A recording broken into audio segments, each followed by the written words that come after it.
സ്നേഹവന്ദനങ്ങൾ.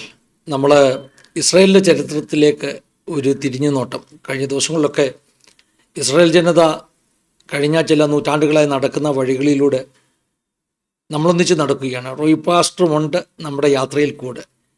ചരിത്രം കേൾക്കുന്നത് കൗതുകകരമാകുന്നതിനോടൊപ്പം തന്നെ ഓരോ രാഷ്ട്രത്തിൻ്റെയും ഭാവി ആ രാഷ്ട്രത്തിൻ്റെ ചരിത്രവുമായിട്ട് ബന്ധപ്പെട്ടതാണ്. അതുകൊണ്ട് ഇസ്രായേലിൻ്റെ ഭാവി, ഇസ്രായേലിൻ്റെ മാത്രമല്ല ലോകത്തിൻ്റെ ഭാവി, ഇതൊക്കെ നമ്മൾ ഒന്നിച്ച് കേൾക്കാൻ പോവുകയാണ്. ലോകാവസാനത്തെക്കുറിച്ച് ആളുകളൊക്കെ ഇടയ്ക്ക് പ്രവചിക്കാറുണ്ട്, കണക്കൂട്ടാറുണ്ട്. അങ്ങനെയുള്ള കണക്കൂട്ടലുകളൊക്കെ പലപ്പോഴും പരാജയപ്പെട്ടിട്ടുണ്ട്. എന്നാൽ പരാജയപ്പെടാത്ത പ്രവചനങ്ങൾ വേദപുസ്തകത്തിൽ മാത്രമേ ഉള്ളൂ. അതുകൊണ്ട് വേദപുസ്തക വെളിച്ചത്തിൽ ഇസ്രായേലിലെ ചരിത്രം ചേർത്ത് വായിക്കുന്ന ഒരു പ്രോഗ്രാമാണിത്.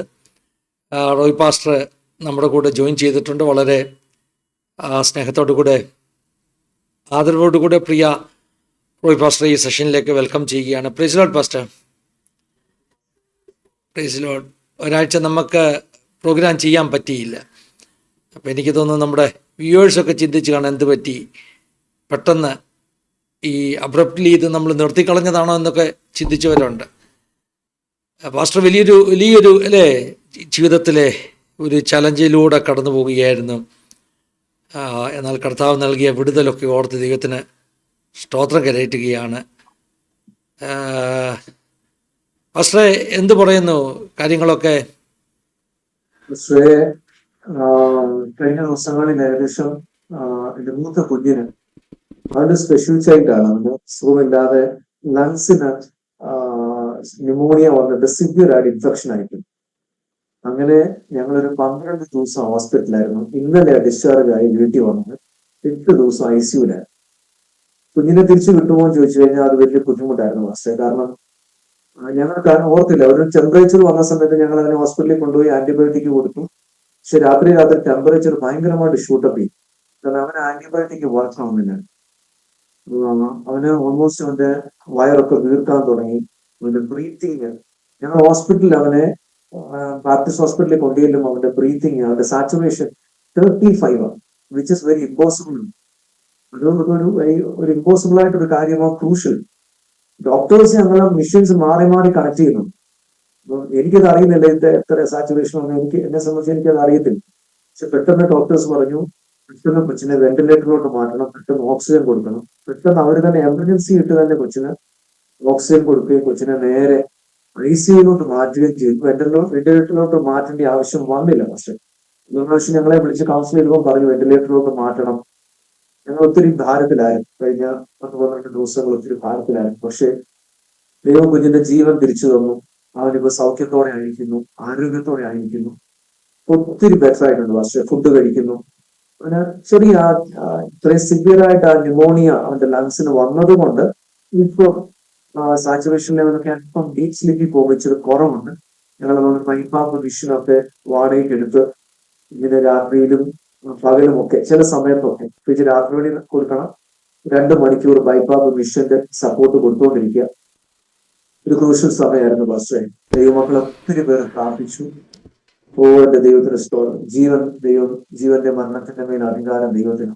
ദൈവം ഞങ്ങളുടെ ജീവിതത്തിൽ വീണ്ടും സൗഖ്യത്തോടെ ആരോഗ്യത്തോടെ കുഞ്ഞുമായിട്ട് മടങ്ങി വരാൻ പ്രാർത്ഥിച്ച എല്ലാ ദൈവമക്കളോടും എന്റെ ഹൃദയത്തിൽ നിന്ന് ഞാൻ നിങ്ങളോട് ഓരോരുത്തരോടും നന്ദി പറയുക. അനേക ദൈവമക്കൾ പ്രാർത്ഥിച്ചല്ലേ പാസ്റ്റർ? ഓരോ ദിവസവും കുഞ്ഞിന്റെ അപ്ഡേറ്റ് തരുന്നുണ്ടായിരുന്നു. എന്നാൽ കുഞ്ഞ് ഹോസ്പിറ്റലിൽ ഉള്ളപ്പോൾ തന്നെ പാസ്റ്റർ ഇടയ്ക്ക് വന്ന് നമുക്ക് പ്രോഗ്രാം ചെയ്യാമെന്ന് പറഞ്ഞു. പക്ഷേ ആ തിരക്കിൻ്റെ ഇടയിൽ അതെല്ലാം ഒന്ന് സാവകാശമായിട്ട് ചെയ്താൽ മതി എന്ന് നമ്മളും ഒന്നിച്ചങ്ങ് തീരുമാനിക്കുകയായിരുന്നു. കാരണം മാനസികമായിട്ട് പ്രോഗ്രാം ചെയ്യാൻ വേണ്ടി കഴിയുന്നില്ലായിരുന്നു പാസ്റ്റർ. എനിക്ക് അതുപോലെ ഒരു ചിന്തകളായിരുന്നു. മാനസികമായിട്ട് അല്പം ബുദ്ധിമുട്ടിലായിരുന്നു. നമ്മൾ വീണ്ടും ഒരുമിച്ച് കൂട്ടി. ഈ ദിവസങ്ങളിൽ ഈ ശ്വാസകോശ സംബന്ധ അസുഖങ്ങളിൽ എല്ലാം ഒത്തിരി ഉണ്ട്. പ്രത്യേകിച്ചും ന്യൂമോണിയ പോലെയുള്ള അസുഖങ്ങൾക്ക്, പ്രത്യേകിച്ചും കുഞ്ഞുങ്ങൾക്കൊക്കെ അത് പെട്ടെന്ന് വരുന്നു. ദൈവം എന്തായാലും മോനെ സൗഖ്യമാക്കിയതിനെ ഓർത്ത് ദൈവത്തിന് സ്തോത്രം കരയട്ടെ. ഇപ്പോൾ ഈ റെന്റിന് എന്ത് സിസ്റ്റം എടുത്തെന്നാ ഫസ്റ്റ് പറഞ്ഞത്? പൈപ്പാപ്പ് എന്ന് പറയുന്ന ഒരു മെഷീനാണ്. അതെ, പൈപ്പാപ്പ് എന്ന് പറഞ്ഞു കഴിഞ്ഞാൽ സിപാപ്പ് ബൈപാപ്പ് എന്ന് പറഞ്ഞ 2 മെഷീനുണ്ട്. അത് കുഞ്ഞുങ്ങളുടെ ലങ്സിലേക്ക് ഓക്സിജന്റെ സപ്പോർട്ട്, കൂടുതൽ പ്രഷർ, ഓക്സിജൻ ഇല്ല, എയർ കൂടുതൽ പ്രഷർ ഉണ്ട്. അവർ ഓക്സിജൻ എടുക്കാൻ അവർക്ക് സ്പീഡിന് വലിക്കുമ്പോൾ അവർക്ക് പറ്റത്തില്ല, ലങ്സ് ഇൻഫെക്ഷൻ ആയതുകൊണ്ട് പറ്റത്തില്ല. ഈ മെഷീന് ഈ എയറിനെ പുഷ് ചെയ്യും, അതിനെ തിരിച്ചെടുക്കും, പുഷ് ചെയ്യും, തിരിച്ചെടുക്കും. 10:5 എന്ന് പറയുന്ന ഒരു റേഷ്യോയിൽ ഇപ്പൊ കണക്ട് ചെയ്തേക്കുന്നത്. സോ അങ്ങനെ ഓക്സിജൻ സപ്പോർട്ട് കൊടുക്കുന്നുണ്ടായിരുന്നു. ആ മെഷീനും ഓക്സിജനും കൂടെ ഒരുമിച്ചായിരുന്നു കൊടുത്തുകൊണ്ടിരുന്നത്. പക്ഷെ ഇപ്പൊ ഓക്സിജൻ കൊടുക്കണ്ട, അവന് ആ ബൈപ്പാപ്പ് മെഷീൻ സപ്പോർട്ട് കൊടുക്കാം. അത് എത്ര നാളങ്ങനെ കണ്ടിന്യൂ ചെയ്യണമെന്നാ പക്ഷെ പറയുന്നത്? 2 ആഴ്ചത്തേനാ ഡോക്ടേഴ്സ് ഞങ്ങളോട് പറഞ്ഞേക്കുന്നത്. ശരി. അത് കഴിഞ്ഞിട്ട് അവനെ ഒരു സ്ലീപ്പ് അപ്നിയ എന്ന് പറയുന്നൊരു കാര്യത്തിന് കൊണ്ടുപോകണം. ആഹാ. കൊണ്ടുപോയിട്ട് ഡോക്ടേഴ്സ് പറയും ഇത് പെർമനന്റ്ലി വെക്കണ്ടായോ ഇല്ലയോ എന്ന് പറയും. പക്ഷെ ഞങ്ങൾ പ്രാർത്ഥിക്കുന്നു പെർമനന്റ്ലി വെക്കാതിരിക്കാൻ വേണ്ടി ഞങ്ങൾ ദൈവത്തോട് പ്രാർത്ഥിക്കും. അതെ, ആ ദൈവം സഹായിക്കട്ടെ പാസ്റ്ററെ. എല്ലാവരും പ്രേക്ഷകരെല്ലാവരും പ്രാർത്ഥിക്കണം പാസ്റ്ററുടെ കുഞ്ഞിൻ്റെ പരിപൂർണമായ സൗഖ്യത്തിന് വേണ്ടി. പ്രത്യേകിച്ചും പാസ്റ്റർ പറഞ്ഞില്ല, അവന് സ്പെഷ്യൽ കെയർ കൊടുക്കേണ്ട ഒരു ചൈൽഡാണ്. ദൈവം പൂർണ്ണമായ സൗഖ്യം എല്ലാ മേഖലയിലും കുഞ്ഞിനെ കൽപ്പിച്ചാക്കുവാൻ ഇടയായി തീരട്ടെ. അവൻ അങ്ങനെ ഒരു കുട്ടിയായതുകൊണ്ട് പാസ്റ്ററെ എനിക്ക് തോന്നുന്നു അവന് ഈ ഒരു അസുഖ കാര്യങ്ങളുമായിട്ടൊക്കെ അവനത് അഡ്ജസ്റ്റ് ചെയ്ത് പോകാൻ ഓക്കെ ആണല്ലോ അല്ലേ? അതും അവൻ ഭയങ്കര കോപ്പറേറ്റീവ്. കാരണം ഞാൻ ചിലപ്പോൾ ഇടയ്ക്ക് പറയും, ഞങ്ങളുടെ ബാക്കിയുള്ള നോർമൽ കുഞ്ഞുങ്ങളെക്കാട്ടിലും കൂടുതൽ അവൻ ഭയങ്കര കോപ്പറേറ്റീവ്, ഭയങ്കര അണ്ടർസ്റ്റാൻഡബിൾ, ഭയങ്കരമായിട്ട് മനസ്സിലാക്കി കാര്യങ്ങൾ പറഞ്ഞ് ചെറിയ കുസൂരികൾ ഉണ്ടെങ്കിൽ പോലും. പക്ഷെ ബാക്കിയുള്ള പിള്ളേരൊക്കെ അപേക്ഷിച്ച് കഴിഞ്ഞാൽ അവന് 10 ദിവസം ഈ മാസ്ക് ഒക്കെ വെച്ചുകൊണ്ട് അടങ്ങി കിടക്കുക എന്ന് പറയുന്നത്, ആ മാസ്ക് തന്നെയല്ല അവന്റെ കയ്യില് എന്തുവാ ഇതൊക്കെ ഇട്ടിട്ട് സെൻട്രൽ ലൈൻ ഒക്കെ കൊടുക്കാൻ വേണ്ടി കൊച്ചിനെ നോക്കി, പക്ഷെ പറ്റിയില്ല. അങ്ങനെ എന്നാലും 10 ദിവസം 12 ദിവസം അവൻ അടങ്ങി കിടക്കാനും ഒക്കെ ദൈവം സഹായിച്ചു. അവൻ ഭയങ്കര കോപ്പറേറ്റീവ്. അതാ പാസ്റ്റർ ഞാൻ ചോദിച്ചത്. ദൈവത്തിന് സ്തോത്രം. നമുക്ക് നമ്മുടെ ടോപ്പിക്കിലേക്ക് വരാം അല്ലേ പാസ്റ്ററെ? ദിവസങ്ങളിൽ നമ്മൾ ഇസ്രായേലിൻ്റെ യുദ്ധങ്ങളെക്കുറിച്ചൊക്കെയാണ് പഠിച്ചുകൊണ്ടിരുന്നത്. എന്നാൽ നമ്മൾ ഈ കഴിഞ്ഞ ദിവസം നമ്മൾ തന്നെ പറഞ്ഞതുപോലെ വളരെ ഫാസ്റ്റായിട്ടാണ് ചരിത്രം ഈ കാലഘട്ടത്തിൽ എഴുതപ്പെടുന്നത്. ചരിത്രത്തിൻ്റെ രഥചക്രങ്ങൾ അതിന് ബൂസ്റ്റർ വെച്ചതുപോലെ ഓടിക്കൊണ്ടിരിക്കുക. പെട്ടെന്ന് ചരിത്രം ഇതളുകൾ മറിഞ്ഞുകൊണ്ടിരിക്കുക. ഞാൻ വിശ്വസിക്കുന്നത് കർത്താവിൻ്റെ മടങ്ങിയവരൊക്കെ വളരെ പെട്ടെന്ന് അടുത്തുകൊണ്ടിരിക്കുന്നതിൻ്റെ ഒരു വളരെ പ്രധാനപ്പെട്ട ഒരു ലക്ഷണമാണ് നമുക്ക് ചുറ്റും നമ്മൾ കാണുന്നത്. അത് മണവാട്ടി സഭയ്ക്ക് സന്തോഷമുളവാക്കുന്ന കാര്യങ്ങളാണ്. കഴിഞ്ഞ ദിവസം ഒരു വാർത്ത ഇങ്ങനെ കണ്ടു, 30 വർഷം കഴിയുമ്പോൾ 1960 അങ്ങാണ്ട് 60-ലാണെന്ന് തോന്നുന്നു ലോകാവസാനമാണെന്നൊക്കെ പറയുന്നത് കേട്ടു. ഓരോരുത്തരും ഓരോന്ന് കണക്ക് കൂട്ടുകയാണ്. എന്തായാലും സഭയെ സംബന്ധിച്ചിടത്തോളം കണക്കുകൂട്ടലുകളൊന്നുമില്ല, പക്ഷേ ശുഭകരമാകുന്ന ഒരു പ്രത്യാശയുടെ ഭാവിക്ക് വേണ്ടി നമ്മളൊക്കെ ഒരുങ്ങിക്കൊണ്ടിരിക്കുക. ലോകത്തിന് ഇരുട്ടുള്ളൊരു രാത്രിയും സഭയ്ക്ക് പ്രഭേറുന്ന പ്രഭാതവും ആ ദിനത്തിലേക്ക് നമ്മൾ അടുത്തുകൊണ്ടിരിക്കുക. പക്ഷേ ഞാൻ അങ്ങനെ പറയാൻ കാരണമേ, ചരിത്രം വേഗത്തിൽ മാറി മറിയുന്നു.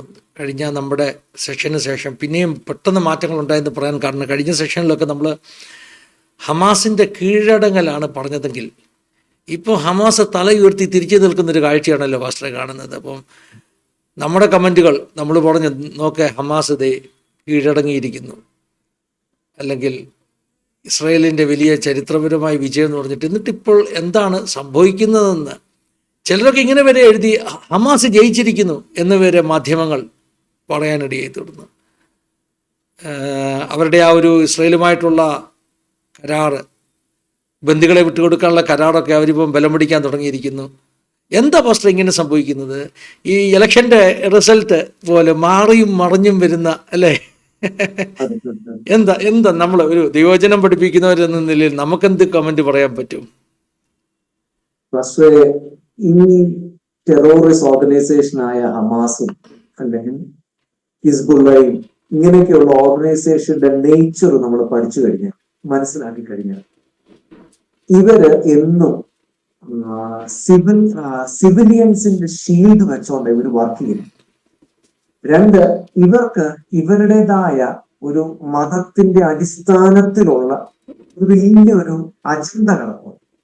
ആ അജണ്ട എന്ന് പറഞ്ഞു കഴിഞ്ഞാൽ ലോകത്തിൽ അരാജകത്വം കൊണ്ടുവരണം, ലോകത്തിൽ ടെറർ കൊണ്ടുവന്നിട്ട് എങ്കിൽ മാത്രമേ ഇവരുടെ മഹതി വെളിപ്പെടുത്തൂ എന്നുള്ള ഒരു മതപരമായിട്ടുള്ള ഒരു കാര്യം ഇവരുടെ അകത്ത് കിടക്കുന്നത് കൊണ്ട് ഇവർ അതിന്റെ നേച്ചറിലും അതിന്റെ സിസ്റ്റത്തിലും അവർ വർക്ക് ചെയ്യും. ഇവര് പല പ്രാവശ്യങ്ങളിൽ ഇപ്പൊ ഈ ഹമാസുമായിട്ടുള്ള യുദ്ധം 2023 തുടങ്ങിയെങ്കിലും എവറി ഇയർ ഒരു പർട്ടിക്കുലർ സമയം എത്തുമ്പോൾ ഇസ്രയേലിന്റെ നേരെ ഇവര് ഉപദ്രവിക്കാറുണ്ട്. എനിക്കൊന്നു റംസാന്റെ ഒക്കെ ആ സമയമൊക്കെ കഴിഞ്ഞു കഴിയുമ്പോഴത്തേന് ഇവർ നേരെ ഇസ്രയേലിനെ ഉപദ്രവിക്കാറുണ്ട്. ഇവരതുവഴി ലോകത്തിലേക്ക് ഇവരുടെ ദയനീയാവസ്ഥ ചെല്ലുകയും ഇവരുടെ ബ്രദർഹുഡ് എന്നുള്ള ആ ഒരു സിസ്റ്റം ബാക്കിയുള്ള കൺട്രികളിലേക്ക് അടിച്ചേൽപ്പിക്കുകയും ആ സമയം എത്തുമ്പോൾ ഒത്തിരി സക്കാത്ത് കിട്ടും. അത് മേടിച്ചിട്ട് അതിന്റെ പണവും കൊണ്ട് കൂടെ ഇവര് ഇസ്രയേലിന് നേരെ ഉപദ്രവിക്കാൻ തുടങ്ങും. പിന്നെ ഇവരുടെ കാര്യം പഠിച്ചു മനസ്സിലാക്കി കഴിഞ്ഞാൽ പ്രശ്നം ഇവര് നമുക്ക് അതിന് മറുപടി ഒത്തിരി ഡീറ്റെയിൽ ആയിട്ട് എക്സ്പ്ലെയിൻ ചെയ്ത് പറയുന്നതിനേക്കാളും ഏറ്റവും നല്ലൊരു മറുപടി ഹിലാരി ക്ലിന്റൺ പണ്ട് പറഞ്ഞൊരു മറുപടിയാണ്. പാമ്പിനെ എത്രയൊക്കെ വളർത്തിയാൽ, പാകിസ്ഥാനോട് പറഞ്ഞതാണ്, നിങ്ങൾ പാമ്പിനെ നിങ്ങളുടെ ബാക്ക് യാർഡിൽ എത്ര പാല് കൊടുത്ത് വളർത്തിയാലും നിങ്ങളത് ഇന്ത്യക്കാരെ മാത്രമേ കടിക്കാവൂ എന്ന് നിങ്ങൾ പ്രതീക്ഷിക്കരുത്. അത് നിങ്ങളെ കഴിയും. ഇതുപോലെയാണ് ടെററിസം എന്ന് പറയുന്ന ഒരു സിസ്റ്റത്തെ ഏതെങ്കിലും രാജ്യം പ്രോത്സാഹിപ്പിച്ചിട്ടുണ്ടോ? ആ രാജ്യം തകർന്നിട്ടുണ്ടോ? അഫ്ഗാനിസ്ഥാനെ നോക്കിക്കുന്നു. പാകിസ്ഥാൻ ഇന്ന് അതിന്റെ ഭയങ്കരമായിട്ടുള്ള ആ തീ അനുഭവിച്ചുകൊണ്ടിരിക്കുക, ചൂട് അനുഭവിച്ചുകൊണ്ടിരിക്കുക. പക്ഷെ ലെബനോൻ നോക്കിക്കും. ലെബനോൻ പണ്ടൊരു ക്രിസ്തീയ രാജ്യമായിരുന്നത്. ഈ ലെബനോനിലേക്ക് നല്ല ഹോസ്പിറ്റലും കോളേജുകളും നല്ല സിസ്റ്റങ്ങളും എല്ലാം ഉണ്ടായിരുന്ന നല്ലൊരു രാജ്യമാണ്, ക്രിസ്തീയ രാജ്യമാണ്. ഈ രാജ്യത്തിലേക്ക് അഭയാർത്ഥികളെ അക്സെപ്റ്റ് ചെയ്തു. പക്ഷെ ഇത് അവര് കയറി നശിപ്പിച്ചു. ഇവർക്ക് ഇവരുടേതായ അജണ്ടയുണ്ട്. മറ്റൊരു മനുഷ്യനോടും സഹജീവികളോടും യാതൊരു കരുണയില്ലാതെ ഇവർ പെരുമാറുക ഒരിക്കലും നമുക്ക് വിശ്വസിക്കാൻ പറ്റത്തില്ല. വിശ്വസിക്കാൻ പറ്റാത്ത ഒരു കൂട്ടരും കൂടിയാണ് ടെറർ. പക്ഷെ ഇതിന് ഏറ്റവും നല്ല മറുപടിയും ഏറ്റവും നല്ല മറുമരുന്ന് എനിക്ക് തോന്നുന്നു ലോകത്തിലുള്ള മറ്റേത് രാജ്യത്തെക്കാട്ടിലും നല്ല ട്രീറ്റ്മെന്റ് ഇവർക്ക് കൊടുക്കുന്ന ഇസ്രയേൽ. മറ്റുള്ള രാജ്യങ്ങളൊക്കെ ഇവിടെ ഇന്ത്യ ഉൾപ്പെടെ ഇന്ത്യയൊക്കെ ടെററിസത്തിനെതിരെ പ്രതികരിക്കുന്നുണ്ടെങ്കിൽ പോലും ഇസ്രയേൽ കൊടുക്കുന്ന മരുന്ന് അത്രയും ഡോസിൽ ഇവർ കൊടുക്കുന്നില്ല. ഇസ്രയേലിന്റെ സിസ്റ്റങ്ങൾ ഇങ്ങനെ പ്രശ്നം ടെററിസമായിട്ട് അവരുടെ അടുക്കൽ ആര് ചെന്നാലും അവരതിന് പേരിട്ടേക്കുന്നത് ഇപ്രകാരമാണ്: ടെറോറൈസ് ദി ടെററിസ്റ്റ് ആണ്. ടെറോറൈസ് ദി ടെററിസ്റ്റ്. ടെററിസ്റ്റ് എന്ന് പറഞ്ഞു കഴിഞ്ഞാൽ എല്ലാവർക്കും പേടിയാണ്. പക്ഷെ ഇസ്രയേൽ പറഞ്ഞേക്കുന്നത് ടെററിസ്റ്റുമാരെ ടെററൈസ് ചെയ്യുക. അതാണ് അവരുടെ ഒരു സിസ്റ്റം. ആ ഒരു സിസ്റ്റത്തിലാണ് പോകുന്നത്. ഹമാസിനെ ഒരു കാലത്തും വിശ്വസിക്കാൻ പറ്റത്തില്ല. ഇപ്പം ട്രംപ് വന്ന് ബന്ദികളെ വിട്ടുകൊടുക്കാമെന്ന് പറഞ്ഞു. അത് കഴിഞ്ഞ് അതിന്റെ വാക്ക് മാറ്റി. പലരെയും ജീവനോടെ ഇല്ല, അതുകൊണ്ടാണ് അവർ താമസിപ്പിക്കുന്നത്. പിന്നെ ട്രംപ് പറഞ്ഞു ഇത്രാം തീയതി 15-ാം തീയതിക്കകം 12 മണിക്ക് മുമ്പേ വിട്ടുകൊടുത്തില്ലെങ്കിൽ ഗസ നരകമാകും, ഗസയെ തീമണിയാക്കി തീർക്കും എന്നൊക്കെ പറഞ്ഞു. അതൊക്കെ പേടിച്ച് മറ്റുള്ള രാജ്യങ്ങളും സപ്പോർട്ട് ചെയ്തിട്ട്. പക്ഷെ ഇതിനകത്ത് ഒത്തിരി കാര്യങ്ങൾ മനസ്സിലാക്കാനുണ്ട്. ബെഞ്ചമിൻ നെതന്യാഹു യുദ്ധം തുടങ്ങി കഴിഞ്ഞ സമയത്തിന് ശേഷം അദ്ദേഹം പറഞ്ഞതാണ് ഈ പ്രാവശ്യത്തെ യുദ്ധം അല്പം നീളും. കാരണം ഞങ്ങൾ ഹമാസ് എന്നുള്ള ഒരു പർട്ടിക്കുലർ ആ ഒരു ടെററിസ്റ്റ് ഓർഗനൈസേഷനെ മാത്രം ടാർഗറ്റ് ചെയ്യുന്നുണ്ടെങ്കിൽ പോലും എവിടെയാ സിവിലിയന്റെ അകത്ത് എവിടെയാണ് ഉള്ളതെന്ന് നമുക്ക് മനസ്സിലാക്കാൻ ഗസായിൽ എവിടെയാണ് ഇത് രണ്ടും കൂടെ കലർന്നുകളും. പക്ഷെ ഇപ്പോൾ തന്നെ കണ്ടായിരുന്നോ ബന്ദികളെ വിട്ടുകൊടുക്കുന്ന സമയത്ത് എത്ര നൂറുകണക്കിന് ആയിരക്കണക്കിന് ഈ ഹമാസ് ആൾക്കാർ പൊങ്ങി വന്നത്. ഇത്രകാലം ഇവർ എവിടെയായിരുന്നു? എന്റെ ഒരു ചിന്തയിൽ പറഞ്ഞ അഭയാർത്ഥി ക്യാമ്പുകളിൽ എവിടെയെങ്കിലും ഒക്കെ ഇവർ ഒളിച്ചു കഴിഞ്ഞവരായിരുന്നു. സിവിലിയൻസിന്റെ മറവിൽ ഒളിച്ചു കഴിഞ്ഞവർ അവർ കടന്നു വന്നത്. ആളുകളിൽ ഉണ്ടായിരുന്നവർ തന്നെയല്ലായിരുന്നു. ആൾപതാട്ടം ഇങ്ങനെയൊക്കെ ഒത്തിരി കാര്യങ്ങൾ അകത്ത് കിടക്കുക. ഇങ്ങനെ പക്ഷെ ഇവര് വാക്കു മാറുകയും അങ്ങോട്ട് മാറുകയും ഇങ്ങനെ പറയുകയും ചെയ്യുന്നത് കൊണ്ട് ഇന്ന് പല ഇസ്രയേലിന്റെ വെടിനിർത്തൽ കരാർ അല്പം ബുദ്ധിമുട്ടിലായിരിക്കും. വീണ്ടും എനിക്ക് തോന്നുന്നു ഇസ്രയേൽ പ്രതികരിക്കാൻ സാധ്യതയുണ്ട്, ശക്തമായി പ്രതികരിക്കും. ഓൾറെഡി അത് തുടങ്ങി, ഇതുള്ളതിനേക്കാൾ ശക്തമായി പ്രതികരിക്കുമെന്നുള്ളതാണ് എന്റെ ചിന്ത. കാരണം ഇവരെ വിശ്വസിക്കാൻ കൊള്ളത്തില്ല. ഇവര് ഹമാസ് എന്ന് പറഞ്ഞ ഇവരുടെ ആ ജനറ്റിക്കിനെ വിശ്വസിക്കാൻ കൊള്ളാവുന്നതല്ല. കാരണം ഇവരെ അങ്ങനെയാണ് പ്രോഗ്രാം ചെയ്തേക്കുന്നത്. നമുക്ക് അവിടെ അങ്ങനെ പറഞ്ഞ് പോകാനേ പറ്റത്തുള്ളൂ. പക്ഷെ പ്രോഗ്രാം ചെയ്യുന്നതിനെ കുറിച്ചുകൂടെ ഞാനൊരു വാക്കൊന്ന് പറഞ്ഞോട്ടെ. അത് ഒരു പക്ഷെ ഈ രണ്ട് ടൈപ്പ് ബ്രെയിനാണ്. രണ്ട് ടൈപ്പ് ബ്രെയിൻ. ഒരു ടൈപ്പ് ബ്രെയിനെ കുറിച്ച് എന്റെ കയ്യിൽ ബുക്ക് എന്റെ ലാപ്ടോപ്പിൽ തന്നെ കിടപ്പുണ്ട്, ഒരു PDF കിടപ്പുണ്ട്. ഇതിനകത്ത് പറയുന്നത് ആനിമൽസിന്റെ ബ്രെയിനും മനുഷ്യന്റെ ബ്രെയിനും തമ്മിലുള്ള വ്യത്യാസം.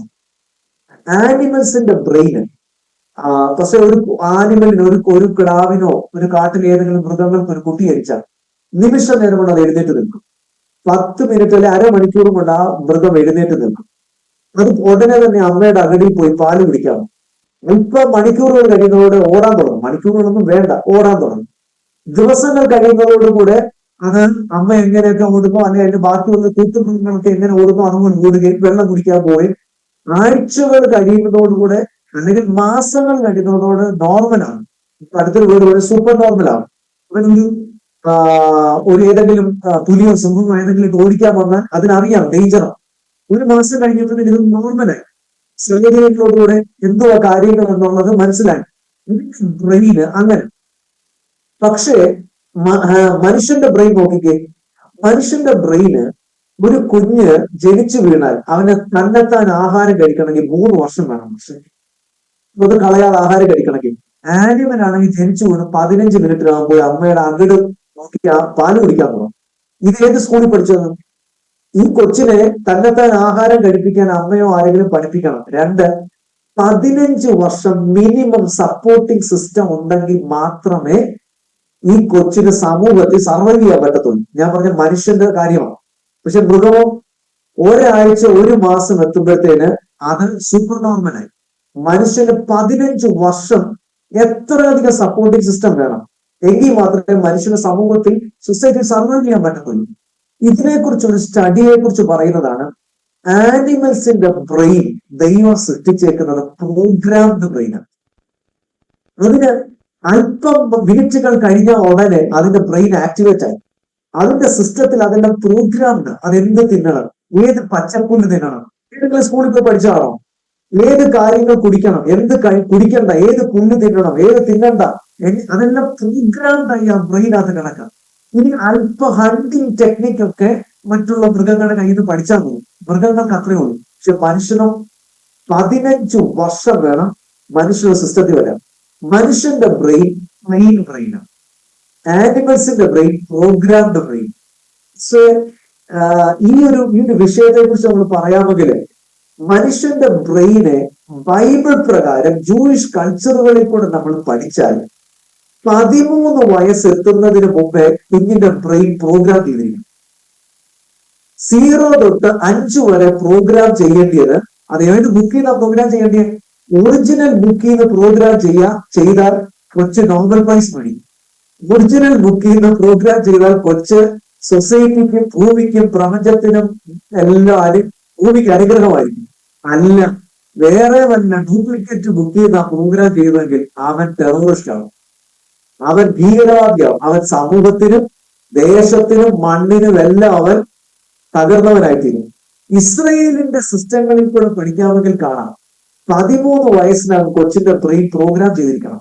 എന്ന് വെച്ച് കഴിഞ്ഞാൽ ദൈവം അതിന് കൊടുത്തിരിക്കുന്ന ബുക്കിന്റെ പേരാണ് തോറ. എന്ന് വെച്ചാൽ ദൈവത്തിന്റെ മാനുവല മനുഷ്യനുള്ളത്. 0 തൊട്ട് 5 വരെ പ്രോഗ്രാം ചെയ്യേണ്ടത്, 5 വയസ്സ് വരെ പ്രോഗ്രാം ചെയ്യേണ്ടത് അമ്മയുടെ ജോലിയാണ്. 6 തൊട്ട് 13 വയസ്സ് വരെ പ്രോഗ്രാം ചെയ്യേണ്ടത് അപ്പന്റെ ജോലിയാണ്. ബൈബിളിൽ പറഞ്ഞിട്ടുണ്ട്. യേശു കർത്താവ് 12 വയസ്സ് കഴിഞ്ഞപ്പോഴേ ദേവാലയത്തിൽ പോയത്. 7 വയസ്സ് എത്തുമ്പോഴത്തേക്ക് കൊച്ച് ലേവ്യ പുസ്തകം മൊത്തം കാണാതെ പഠിക്കണം. 10-ാം വയസ്സിൽ മിഷ്ന പഠിക്കണം. 13-ാം വയസ്സ് എത്തുമ്പോഴത്തേക്കിന് കൊച്ച് ന്യായപ്രമാണം മൊത്തം കാണാതെ പഠിച്ച് കൊച്ച് റബിമാരുടെ അടുക്കൽ പോയി പറഞ്ഞു കേൾപ്പിക്കണം. എന്ന് വെച്ചാൽ അവരുടെ ന്യായപ്രമാണം കംപ്ലീറ്റ്ലി 13 വയസ്സിനകം കുഞ്ഞ് പഠിച്ചിരിക്കണം. മെഡിക്കൽ സയൻസ് പ്രകാരം പഠിച്ചു നമ്മൾ നോക്കാമെങ്കിൽ കുഞ്ഞിന്റെ ബ്രെയിനിന്റെ വളർച്ചയുടെ കറക്റ്റ് ഘട്ടങ്ങളിലാണ് ഈ കുഞ്ഞിന്റെ ബ്രെയിൻ പ്രോഗ്രാമിംഗ് നടക്കേണ്ടത്. പക്ഷേ ഒരു കൊച്ചിനെ ഒരു വ്യക്തി എങ്ങനെ ടെററിസ്റ്റ് ആകുന്നത്? അവർക്ക് മരുന്ന് കൊടുത്താണോ, ആഹാരം കൊടുത്താണോ, വെള്ളം കൊടുത്താണോ എങ്ങനെ ടെററിസ്റ്റ് ആകുന്നത്? ടെററിസ്റ്റ് ആകുന്നത് തെറ്റായ കാര്യങ്ങൾ തെറ്റായ പുസ്തകത്തിൽ നിന്ന് ഫീഡ് ചെയ്തു അവന്റെ ബ്രെയിൻ പ്രോഗ്രാം ചെയ്തു പോയി. ഇത് കേട്ട് കേട്ട് കേട്ട് കേട്ട് കേട്ട് പക്ഷെ ഒരു ഡോക്ടർ എങ്ങനെ ആകുന്നത്, ഒരു എഞ്ചിനീയർ എങ്ങനെ ആകുന്നത്, ഒരു നേഴ്സ് എങ്ങനെ ആകുന്നത്? ഒരു യൂണിവേഴ്സിറ്റിയുടെ സിലബസ് ബുക്കുകൾ ടീച്ചേഴ്സ് പഠിപ്പിച്ചു കഴിയുമ്പോൾ 4 വർഷം പഠിപ്പിച്ചു, എക്സാം കഴിക്കും, ആ വ്യക്തി പ്രൊഫഷണൽ ക്വാളിഫൈഡ് ഡോക്ടറായി അല്ലെങ്കിൽ നേഴ്സായി എഞ്ചിനീയറായി. അവർക്ക് മരുന്ന് കൊടുത്തല്ലല്ലോ ആക്കുന്നേ, ഫുഡ് കൊടുക്കുന്നേ, അവരൊരു ബുക്കിൽ നിന്ന് പഠിച്ചതല്ലേ, കിട്ടിയതല്ലേ, ഫീഡ് ചെയ്തതല്ലേ. അവരുടെ എന്റെ ലൈഫ് ലോങ് അവരെ ഒരു പ്രൊഫഷണൽ ആക്കി മാറ്റുന്നത്. എങ്ങനെ ടെററിസ്റ്റിനെ ഉണ്ടാക്കുന്നത്? പക്ഷേ ടെററിസ്റ്റിനെ ഉണ്ടാക്കുന്നത് തെറ്റായ ഫീഡിങ്, തെറ്റായ പ്രോഗ്രാമിങ്. അപ്പൊ ഞാൻ ഒരിക്കലും ഒരു സ്ഥലത്ത് പറഞ്ഞു, ഈ പ്രോഗ്രാമിംഗ് ഏത് ബുക്ക് ചെയ്താൽ നോക്കിയാൽ മതി, കിണറിന്റെ അകത്ത് വൈറസ് ആയിട്ട് വിട്ടേ. ഈ ഇപ്പോഴത്തെ ആന്റിവൈറസിനും, തമാശക്ക് പറഞ്ഞ അങ്കിൾ വൈറസിന് പോലും പറ്റാത്തതുപോലെ, ആന്റിക്കും അങ്കിൾ വൈറസിനും പറ്റാത്തതുപോലെ ലോകത്തിന് തലവേദനയായി. പക്ഷെ യഹൂദിനെ നോക്കിക്കേ, അവൻ പ്രോഗ്രാം ചെയ്യേണ്ട ബുക്കിൽ നിന്ന് സർവജ്ഞാനിയായ ദൈവം കൊടുത്ത അവന്റെ ഡിവൈൻ ലോയ്ക്കകത്തുനിന്ന് പ്രോഗ്രാം ചെയ്തപ്പോൾ അവൻ ലോകത്തിന് 20% നോബൽ പ്രൈസ് സംഭാവന ചെയ്തു. ലോകത്തിന്റെ കണ്ടുപിടുത്തങ്ങൾ ഇന്ന് യഹൂദനെ ചീത്ത വിളിക്കാൻ ഉപയോഗിക്കുന്ന സകല വ്യക്തികളും നമ്മുടെ ആസാദി ചാനലിന്റെ താഴെ വന്ന് കമന്റ് ഇടുന്ന, തെറ്റായ കമന്റ് ഇടുന്ന, നമ്മളെ വരെ ഉപദ്രവിക്കുന്നവര് പലരും യഹൂദൻ കണ്ടുപിടിച്ച സാധനം കൊണ്ടായി ഇത് ചീത്ത വിളിക്കുന്നത്. യഹൂദൻ കണ്ടുപിടിച്ച മിഷൻ ഉപയോഗിച്ച മൊബൈൽ ഫോൺ ആരെ കണ്ടുപിടിച്ച്? നമുക്ക് ചുമ്മാതിരുന്ന് പറയാം അവരെ കണ്ടുപിടിച്ച് ഇവരെ കണ്ടുപിടിച്ചത്. നിങ്ങളൊന്ന് ചുമ്മാ റിസർച്ച് ചെയ്ത് നോക്ക്. കണ്ണടച്ചിട്ട് ഭൂമി മൊത്തം ഇരുട്ടാന്ന് പറയുന്ന പോലെ അല്ല, ബാക്കിയുള്ളവരെല്ലാം കണ്ണു തുറന്ന് ജീവിക്കുകയാണ്. അവർ യഹൂദന്റെ കണ്ടുപിടുത്തം. ഞാൻ ഉപയോഗിക്കുന്ന ലാപ്ടോപ്പ് അതിന് Intel Pentium chip യഹൂദന്റെയാണ്. Google, Microsoft യഹൂദന്റെയാണ്. നമ്മൾ ഉപയോഗിക്കുന്ന ആദ്യത്തെ ഇൻസ്റ്റന്റ് മെസ്സേജിങ് സിസ്റ്റം യഹൂദന്റെ കണ്ടുപിടുത്തമോ? എത്ര കാര്യങ്ങൾ, ഫേസ്ബുക്ക്, ഇപ്പൊ യൂട്യൂബിന്റെ എല്ലാ പ്രോഗ്രാം അത് യഹൂദന്റെയാണ്. പെൻ ഡ്രൈവ്, ഫ്ലാഷ് ഡ്രൈവ്, എത്ര കാര്യങ്ങളാണ് ഫസ്റ്റ് ഇതിന്റെ കണ്ടുപിടുത്തങ്ങൾ. അപ്പൊ പ്രോഗ്രാമിങ് എന്നുള്ള മൂഡ് ഈ ടെററിസ്റ്റ് ആകണമെങ്കിൽ ഇവരെ സ്കൂളുകൾ തൊട്ട് തെറ്റായ രീതികളിൽ പ്രോഗ്രാം ചെയ്യും. കാരണം ബ്രെയിൻ പ്ലെയിൻ ആയിട്ടാണ് കിട്ടിയത്. മൃഗങ്ങളുടെ ബ്രെയിൻ പ്രോഗ്രാംഡ്, മനുഷ്യന്റെ ബ്രെയിനോ?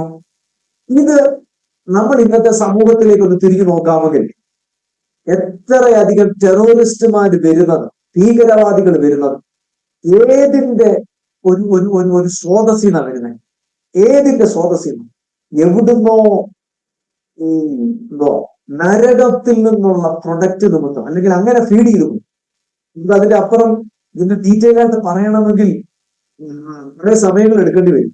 പക്ഷേ ഹമാസിനെ ഫീഡ് ചെയ്തേക്കുന്നത് കൊലപാതകം, വ്യഭിചാരം, കള്ളത്തരം, മോഷണം, രക്തം, ഇങ്ങനെയുള്ള എല്ലാ കൊള്ളത്തരങ്ങൾ കൊണ്ട് ഫീഡായ ഇവരുടെ കയ്യിൽ നിന്ന് ഒരിക്കലും നന്മ പ്രതീക്ഷിക്കാൻ പറ്റുന്നില്ല. പാമ്പിന് എത്ര പാല് കൊടുത്താലും പുള്ളിപ്പുലിക്ക് ഒരിക്കലും പുള്ളിപ്പുലിയുടെ പുള്ളി മറയ്ക്കാൻ പറ്റത്തില്ല. പാമ്പിന് എത്ര പാല് കൊടുത്താലും അത് തിരിച്ചു കൊടുക്കുകയും അത് ഭൂമിക്ക് തലവേദനയായി. പക്ഷേ ഈ ബ്രെയിനിനെ കൺട്രോൾ ചെയ്യുക, ബ്രെയിൻ കൺട്രോളിങ് മെത്തേഡ്സ് ഉണ്ട്. ഈ പല ഇങ്ങനെയുള്ള സംഘടനകൾ ഇതൊക്കെ ഉപയോഗിക്കുന്നത്. ഈ നാസികൾ തന്നെയല്ല, കമ്മ്യൂണിസ്റ്റുകളും ഉപയോഗിക്കുന്ന ഒരു മെത്തേഡായിരുന്നു ഈ brain controlling methods. Brain wash ചെയ്യുക എന്നൊക്കെ ഒരു പദം തന്നെ ഉണ്ടായത് അങ്ങനെയാണ്. സത്യത്തിൽ ബ്രെയിൻ വാഷ് ചെയ്യാൻ പറ്റും പാസ്റ്ററെ. ഒരു വ്യക്തിയുടെ മുഴുവൻ ഐഡിയോളജിയെയും കഴുകി മായ്ച്ചിട്ട് അവരുടെ ഐഡിയോളജി അതിനകത്ത് കയറ്റി വെക്കാൻ പറ്റും. അതിനുള്ള ബ്രെയിൻ വാഷിംഗ് ടെക്നിക്സ് ഈ പറഞ്ഞ റഷ്യൻ ജയിലുകളിലുണ്ടായിരുന്നു, കമ്മ്യൂണിസ്റ്റ് ജയിലുകളിലുണ്ടായിരുന്നു. റിച്ചാർഡ് മൂംപ്രാണ്ടിൻ്റെ ഒക്കെ പുസ്തകമൊക്കെ വായിക്കുമ്പോൾ അദ്ദേഹം പറഞ്ഞിട്ടുണ്ട് ഈ ബ്രെയിൻ വാഷിംഗ് ടെക്നിക്കുകളെ കുറിച്ച്. അതായത് ക്രിസ്തീയ വിശ്വാസത്തെ മുഴുവൻ മൂംപ്രാണ്ടിനെ പോലെ തടവറയിൽ കിടക്കുന്നവരുടെ മനസ്സിൽ നിന്ന് എടുത്ത് മാറ്റിയിട്ട് ആ ഒരു കമ്മ്യൂണിസം അകത്ത് കയറ്റാൻ വേണ്ടി അവർ ചെയ്യുന്ന മെത്തേഡ്സ്, ഇയാളെ ബ്രേക്ക് ആക്കാൻ വേണ്ടി, ഇയാളെ പൂർണ്ണമായിട്ടും ബ്രേക്ക് ആക്കാൻ വേണ്ടി ചെയ്യുന്ന മെത്തേഡ്സ്. ഇനി ഞാനൊരു സത്യം പറഞ്ഞാൽ, ഞാനിപ്പോൾ കൾട്ടുകളെക്കുറിച്ചൊരു ക്ലാസ് തുടങ്ങി പാസ്റ്ററെ. പല കൾട്ട് ഓർഗനൈസേഷൻസും ഈ പറഞ്ഞ ബ്രെയിൻ വാഷിംഗ് ടെക്നോളജീസ് ഈ പറഞ്ഞ ബ്രെയിൻ കൺട്രോളിങ് ടെക്നോളജീസ് ഉപയോഗിക്കുന്നുണ്ട്. കാരണം ഒരു കൂട്ടം ആളുകളെ അവരുടെ അടിമകളാക്കി അങ്ങ് മാറ്റിയിരിക്കുക, സ്വതന്ത്രമായിട്ട് ചിന്തിക്കാനുള്ള പവർ പോലും ഇല്ലാതായിപ്പോയി. ഈ നേതാവ് മരിക്കാൻ പറഞ്ഞാൽ മരിക്കും. അങ്ങനെ ഒരു ഒരു ഒരു പവർ നമ്മുടെ ഈ ബ്രെയിൻ ഉണ്ടെന്ന് പറഞ്ഞാൽ വിശ്വസിക്കാൻ പറ്റുമോ? മൈൻഡ് കൺട്രോളിങ് ടെക്നിക്സ് ഉണ്ടെന്ന് പറഞ്ഞാൽ. പാസ്റ്റർ പാമ്പിനെ കുറിച്ച് പറഞ്ഞു. പണ്ടൊരു കഥയുണ്ട് പാസ്റ്ററെ. ഒരു വ്യക്തി ഒരു പാമ്പിനെ വളർത്തി. അപ്പോൾ പാമ്പ് എല്ലാ ദിവസവും ഇദ്ദേഹത്തിൻ്റെ കൂടെ കട്ടിലേ കയറി കിടക്കും. അപ്പം ഇയാളോർത്ത് പാമ്പിന് സ്നേഹം കൊണ്ട് കിടക്കുകയാണെന്ന്. സ്നേഹം കൊണ്ട് കിടന്നതല്ല, അളവെടുത്തതാ. എന്ന് പാമ്പ് വളർന്ന് വലുതാകും അന്ന് ഇവനെ വിഴുങ്ങാൻ വേണ്ടി അളവെടുത്തതാന്നാണ് പറയുന്നത്. കൂടെ കിടന്നത് സ്നേഹം കൊണ്ടല്ല. പാമ്പിനെ വളർത്തിയാൽ പാമ്പ് നമ്മളെ കടിക്കും. ഞങ്ങൾ പ്രഷർക്ക് വേണ്ടി പറയാം, പ്രാർത്ഥനയ്ക്ക് വേണ്ടി പറയാം. ഇന്ന് രാവിലെ പാസ്റ്ററെ ഞാനും സാൻഡി രണ്ടുപേരും സെയിം സ്വപ്നം കണ്ടാവണമെന്നത്. പാമ്പിൻ്റെ കാര്യം പറഞ്ഞുകൊണ്ട് കേട്ടോ, അത് സ്വാഭാവികമല്ല പാസ്റ്ററെ. രണ്ടുപേരും ഒരേ സ്വപ്നം കണ്ടുകൊണ്ട് ഒന്നിച്ചുകൊണ്ടിരുന്നെങ്കിൽ അത് ദൈവം തന്ന വാണിങ്ങാണ്. ഞങ്ങൾ രണ്ടുപേരും കണ്ട സ്വപ്നം പാമ്പിനെക്കുറിച്ചാണ്. ഞങ്ങൾ രണ്ടുപേരും കാണുന്ന സ്വപ്നത്തിൽ ഈ പാമ്പിനെ വളർത്തുന്നത് നമുക്കൊക്കെ ഇഷ്ടമുള്ള പ്രിയപ്പെട്ടവരാണ്. അപ്പം അതിൽ നിന്ന് എന്താ പഠിക്കേണ്ടത്? പാമ്പിനെ വളർത്തുന്ന ആളുകളുണ്ട് അല്ലേ, പാമ്പിനെ സ്നേഹിക്കുന്ന ആളുകളുണ്ട്. കടിക്കാതിരിക്കുമോ? തീർച്ചയായിട്ടും. ഇന്ന് ഞങ്ങൾ രണ്ടുപേരും പ്രേക്ഷകരോട് പറയുകയാണ്, അങ്ങനെ പാമ്പിനെ വളർത്തുന്ന ആളുകൾ നമുക്ക് ചുറ്റുമുണ്ടാകാം. ഞങ്ങൾക്ക് വേണ്ടി പ്രാർത്ഥിക്കുക. കാരണം സതി ചാനലിലൂടെ ഞങ്ങൾ ചെയ്യുന്ന പ്രവർത്തനങ്ങൾ ഒരുപക്ഷെ അതിൽ സന്തോഷമുള്ളവരാകാം, സങ്കടമുള്ളവരാകാം. അവരുടെയൊക്കെ ഹൃദയത്തിലെ ആഗ്രഹങ്ങൾ നടത്തി കൊടുക്കണമെന്ന് പിശാചിന് വലിയ ആഗ്രഹമാണ്. ശരിയല്ലേ പാസ്റ്റർ? നമ്മളെ തകർക്കാൻ ഒരാൾ ആഗ്രഹിക്കുമ്പോൾ അതാരാണെങ്കിലും പിശാച് പറയും ഞാൻ ഏറ്റെടുത്തോളം എന്ന് പറയും. കാരണം പിശാചിന് ഒരു ദൈവഭയത്തിലെ തകർച്ചയല്ലേ ഇഷ്ടം. അപ്പോൾ അതുകൊണ്ടാണ് ഞാൻ കുറേ ഫെമിലിയർ ഫേസസിനെ കണ്ടത്, നമുക്കിഷ്ടമുള്ളവരെ കണ്ടത്. അവർ വളർത്തുന്ന പാമ്പ് നമ്മളെ കടിക്കുക എന്ന് പറയുമ്പോൾ ഒരുപക്ഷെ നമ്മുടെ പ്രിയമുള്ളവർ, നമ്മൾ സ്നേഹിക്കുന്നവരുടെ ഉള്ളിൽ വരുന്ന വൈരാഗ്യവും പകയും അസൂയയും ഒക്കെ ആയിരിക്കാം സാത്താൻ നമുക്കെതിരെ ആയുധമായിട്ട് ഉപയോഗിക്കുന്നത്. അപ്പം ഞാനിത് പ്രാർത്ഥനയ്ക്ക് വേണ്ടി പാസ്റ്റർ പാമ്പിൻ്റെ കാര്യം പറഞ്ഞോണ്ടങ്ങ് പറയുക, വേറെ ആരോടും പറഞ്ഞില്ല. ആസാദിയുടെ പ്രേക്ഷകരോട് പറയും, ഞങ്ങൾ രണ്ടുപേരും ഒരേ സ്വപ്നം കണ്ടുകൊണ്ട് ഇന്ന് രാവിലെ ഉണർന്നത്. പക്ഷേ ഹമാസിൻ്റെ കാര്യത്തിൽ എനിക്ക് തോന്നുന്നു, പ്രേക്ഷകർ ചിലർ പറയും ഇവരൊക്കെ ഭയങ്കര അന്ധവിശ്വാസികളാണല്ലോ എന്ന്. അങ്ങനെയല്ല കേട്ടോ. ഞങ്ങളെ സംബന്ധിച്ചിടത്തോളം ഞങ്ങൾ ഉണ്ടാകാൻ പോകുന്ന സംഭവങ്ങളെ മുൻകൂട്ടി ആത്മാവിൽ അറിയുന്ന, പരിശുദ്ധാത്മാവിനാൽ നയിക്കപ്പെടുന്നവരാണ്. അപ്പം പാമ്പ് കടിച്ചെന്ന് പറഞ്ഞാൽ ഞങ്ങളെ ആരെങ്കിലും പാമ്പ് കടിക്കുന്നൊന്നുമല്ല അതിൻ്റെ അർത്ഥം. പിന്നെ ഇതൊക്കെ അന്ധകാരത്തിൻ്റെ ശക്തികൾ എതിരായിട്ട് നിൽക്കുന്നു എന്ന് ദൈവം തരുന്ന വാണിങ്ങാണ്. പ്രാർത്ഥനയിൽ പാമ്പുകളെയും തേളുകളെയും ശത്രുവിൻ്റെ സകല ബലത്തെയും പിടിപ്പാൻ അധികാരം തന്ന യേശുക്രിസ്തുവിൻ്റെ നാമത്തിൽ ആ പാമ്പുകളെ ഞങ്ങൾ ചവിട്ടി ജയിച്ച് മുന്നേറണമെന്ന് ഞങ്ങളുടെ സുപ്രീം കമാൻഡർ ഞങ്ങൾക്ക് നൽകിയ ഒരു ഗൈഡൻസാണ്. അതാണ് ഞങ്ങൾ ഈ ദിവസങ്ങളിൽ ചെയ്യാൻ പോകുന്നത്. ദൈവത്തിൻ്റെ സ്തോത്രം. പോകട്ടെ, ഹമാസിൻ്റെ കാര്യം പറഞ്ഞപ്പോൾ എനിക്ക് വന്നൊരു ചിന്ത എന്താണെന്നറിയാം പാസ്റ്ററെ? ഈ ചരിത്രം ആവർത്തിക്കപ്പെടുന്ന ഇസ്രായേലിനോടുള്ള ബന്ധത്തിൽ പണ്ട് മുതലേ ഇതേ അനുഭവം ഇവർക്കുണ്ടാകുന്നത്. പണ്ട് ഫറവോൻ മോശ ചെന്ന് അങ്ങോട്ട് പറഞ്ഞ ഉടനെ ഫറവോൻ വിട്ടോ ഇവരെ? ഫറവോൻ വിടത്തില്ല. ഇന്നാ പൊയ്ക്കോ എന്ന് പറഞ്ഞിട്ട് ഫറവോൻ പെട്ടെന്ന് പറയും ഇല്ല ഞാൻ വിടത്തില്ലെന്ന് പറയും അല്ലേ? നമുക്ക് ആ ചരിത്രം പുറപ്പാട് പുസ്തകത്തിലൊക്കെ കാണാം. ഫറവോന്റെ ഇപ്പം നിങ്ങളെ ഞാൻ വിടുക എന്ന് പറഞ്ഞിട്ട് ഒരു 10 മിനിറ്റ് കഴിയുമ്പോൾ വിളിച്ചിട്ട് പറയും വിടത്തില്ല. അപ്പോൾ ഈ മനസ്സ് മാറ്റം ഇസ്രായേലിൻ്റെ ചരിത്രത്തിൽ, ഇസ്രായേലിനെതിരായി നിന്നവർ, ഇസ്രായേലിനെ അടിമകളാക്കിയവർ, ഇസ്രായേലിനെ ബന്ധികളാക്കിയവർ ചരിത്രത്തിൽ ഈ മനസ്സ് മാറ്റം എപ്പോഴും നടത്തിയിട്ടുണ്ട്. അപ്പം അത് ഹമാസിലൂടെ ഒന്ന് ആവർത്തിക്കുന്നു എന്നുള്ളതേ ഉള്ളെന്ന് എനിക്ക് തോന്നുന്നു. അതിൻ്റെ കാരണം ഞാൻ പ്രേക്ഷകരോട് പറയുക. അതിൻ്റെ കാരണം റോമാലേഖനം 9-ാം അധ്യായം 16-ാം വാക്യത്തിലാണ് പറഞ്ഞിരിക്കുന്നത്, ഞാൻ ഫറവോനെക്കുറിച്ച് സകല ലോകത്തിലും എൻ്റെ ശക്തി എന്താണെന്ന് വെളിപ്പെടുത്തേണ്ടതിനാണ് നിന്നെ അങ്ങനെ നിർത്തിയേക്കുന്നത്. നിൻ്റെ മനസ്സുമാറ്റത്തിൻ്റെ രഹസ്യം ലോകം കാണാൻ പോകുക ദൈവത്തിൻ്റെ ശക്തി എന്താണെന്ന്. ഇത് ഇസ്രായേലിൻ്റെ ചരിത്രത്തിൻ്റെ ഭാഗമാണ്. ഹമാസ് ഈ കഴിഞ്ഞ ദിവസം അവർ നടത്തിയ പ്രസ്താവന ഭയങ്കര പ്രസ്താവനയാണ്. 10 ബന്ദികളെ തിരിച്ചയക്കുമ്പോൾ 4 പേരെ ശവശരീരമായിട്ടും 6 പേരെ ജീവനോടുമൊക്കെ അയക്കുന്നൊക്കെ അവർ പറഞ്ഞു. എന്ന് പറഞ്ഞാൽ അവർ വലിയ ശക്തമായ പ്രഖ്യാപനങ്ങളാണ് നടത്തുന്നത്. അപ്പം അങ്ങനെ അവർ ഫറവോനെ പോലെ ആധുനിക ഫറവോനായി സംസാരിക്കുമ്പോൾ അത് ചരിത്രത്തിൽ ഇനി കാണാൻ പോകുന്ന കാഴ്ചകൾ ഒരുപക്ഷെ പണ്ട് ചെങ്കടലിൽ പിളർന്നതുപോലെയോ പണ്ട് മിസ്രൈമിൽ സംഭവിച്ചതുപോലെയോ ഒക്കെ ആയിരിക്കുമെന്ന് ചരിത്ര പഠിതാവ് എന്ന വിധത്തിൽ വേദപുസ്തക ചരിത്രം അറിയാവുന്നതുകൊണ്ട്, പഴയ ചരിത്രം അറിയാവുന്നതുകൊണ്ട് എനിക്ക് തോന്നുന്നു അങ്ങനെയൊക്കെ സംഭവിക്കാൻ പോകാമെന്ന് തോന്നുന്നു. എന്തായാലും പ്രശ്നം, നമുക്ക് ഹമാസിൽ നിന്ന് പിന്നെ യുദ്ധങ്ങളിലേക്ക് വരാം അല്ലേ? യുദ്ധങ്ങളുടെ ചരിത്രത്തിലേക്ക് കേൾക്കുന്നുണ്ടല്ലോ പാസ്റ്ററെ? പാസ്റ്റർക്ക് ആ യുദ്ധങ്ങളുടെ ചരിത്രം നമ്മൾ പറഞ്ഞു നിർത്തിയെടുത്ത് നിന്ന് കുറച്ചൊന്ന് കണ്ടിന്യൂ ചെയ്യാം പാസ്റ്ററെ. പാസ്റ്റർ പറഞ്ഞ മൂഡിൽ നിന്നുകൊണ്ട് ഞാൻ സ്റ്റാർട്ട് ചെയ്യട്ടെ. ഇസ്രയേലിനെ വിട്ടയക്കാൻ വേണ്ടി പല പ്രാവശ്യം ഫറവോൻ വാക്ക് മാറ്റിയതാണ്. പക്ഷെ ഒരിക്കൽ രക്തത്തിന്റെ ശക്തി, ഇസ്രയേൽ പെസഹക്കുഞ്ഞാടിന്റെ രക്തത്തിന്റെ അകത്തേക്ക് കവനന്റ് ചെയ്താണ്. അവിടെ ബൈബിൾ എഴുതിയേക്കുന്ന വേർഡ് ഇങ്ങനെ: മിസ്രൈമിൽ ഇന്നുവരെയും ഉണ്ടാകാത്ത നിലവിളി. അവർ പറയുന്നത് മിസ്രൈം മുഴുവനും നശിക്കുന്നു, മിസ്രൈമിൽ ഇന്നുവരെ ഉണ്ടാകാത്ത നിലവിളി ഉണ്ടായി എന്ന് പറയുന്നത് പോലെ ഇവർ മശിഹായിലേക്ക് തിരിയുമ്പോൾ ഇവർക്കൊരു സമാധാനത്തിലേക്ക് വരും. നമ്മൾ യുദ്ധത്തിലേക്കൊന്ന് മടങ്ങി, യുദ്ധത്തിന്റെ ചരിത്രങ്ങളിലേക്കൊന്ന് മടങ്ങി വരാൻ പാസ്റ്റർ. ഇസ്രയേലിന്റെ ചരിത്രങ്ങള് നമ്മൾ കഴിഞ്ഞ ദിവസങ്ങളൊക്കെ ഒത്തിരി കേട്ടു. ഇസ്രയേലിന്റെ ചരിത്രങ്ങൾ AD 70 തൊട്ട് നമ്മളിങ്ങനെ പറഞ്ഞു പഠിച്ചുകൊണ്ടിരിക്കുവായിരുന്നു. ആ കൂട്ടത്തിൽ നമ്മൾ കുറെ യുദ്ധങ്ങളുടെ കാര്യങ്ങൾ. 1948 മെയ് 14 ഇസ്രയേൽ രാജ്യമായി തീർന്നു. ഇസ്രയേലിന്റെ ഫസ്റ്റ് ഇൻഡിപെൻഡൻസ് അവർക്ക് കിട്ടി. കിട്ടിയ അന്ന് തൊട്ട് അടുത്ത ദിവസം തൊട്ട് അവരുടെ യുദ്ധം തുടങ്ങി. ഏകദേശം 13 മാസത്തോളം അവരുടെ യുദ്ധം നീണ്ടു നിന്നു. 13 മാസത്തോളം അവരുടെ യുദ്ധം നീണ്ടും. മെയ് 15 1948 തുടങ്ങിയ യുദ്ധം അത് അവസാനിക്കുന്നത് മാർച്ച് 10 1949. ഏകദേശം 1 വർഷത്തോളം ആ യുദ്ധം നീണ്ടു നിന്നു. യുദ്ധം കഴിഞ്ഞതോടുകൂടെ 77% ലാൻഡ് കിട്ടി. അതിനുശേഷം സൂയസ് ക്രൈസിസ് എന്ന് പറഞ്ഞൊരു കാര്യമാണ്. ഇസ്രയേൽ ജയിച്ചു.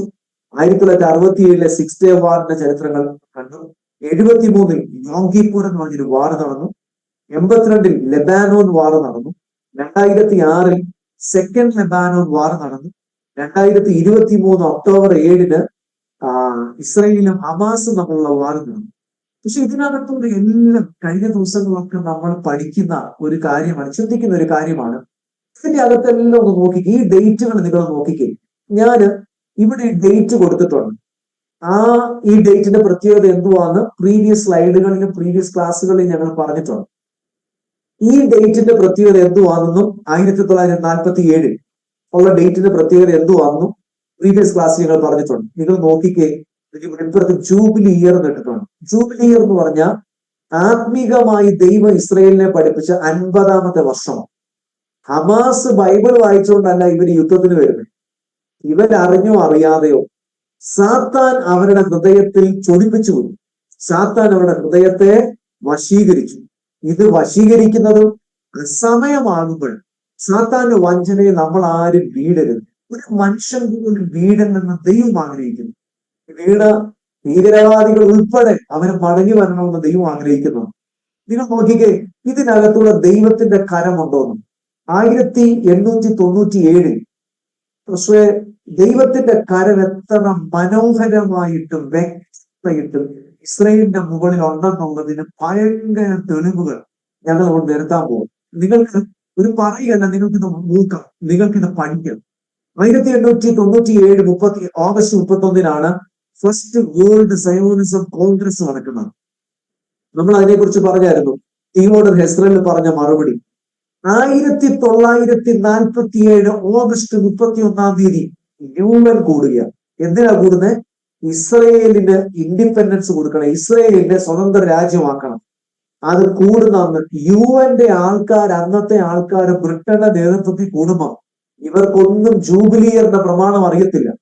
ഈ നേതാക്കന്മാരും രാജാക്കന്മാരും വരെ ഒരുമിച്ച് കൂടുമ്പോൾ ബൈബിൾ ഒരു വാക്യമുണ്ട്, സഭാപ്രസംഗിൽ ഒരു വാക്യമുണ്ട്: ദൈവം സകലവും അവന്റെ സമയത്ത് ഭംഗിയായി ചെയ്യും. ദൈവത്തിന്റെ സമയത്ത് എക്സാക്ട്ലി നോക്കിക്കോ. നിങ്ങൾ ലീപ് ഇയർ കൂടെ കണക്ക് കൂട്ടിക്കോ.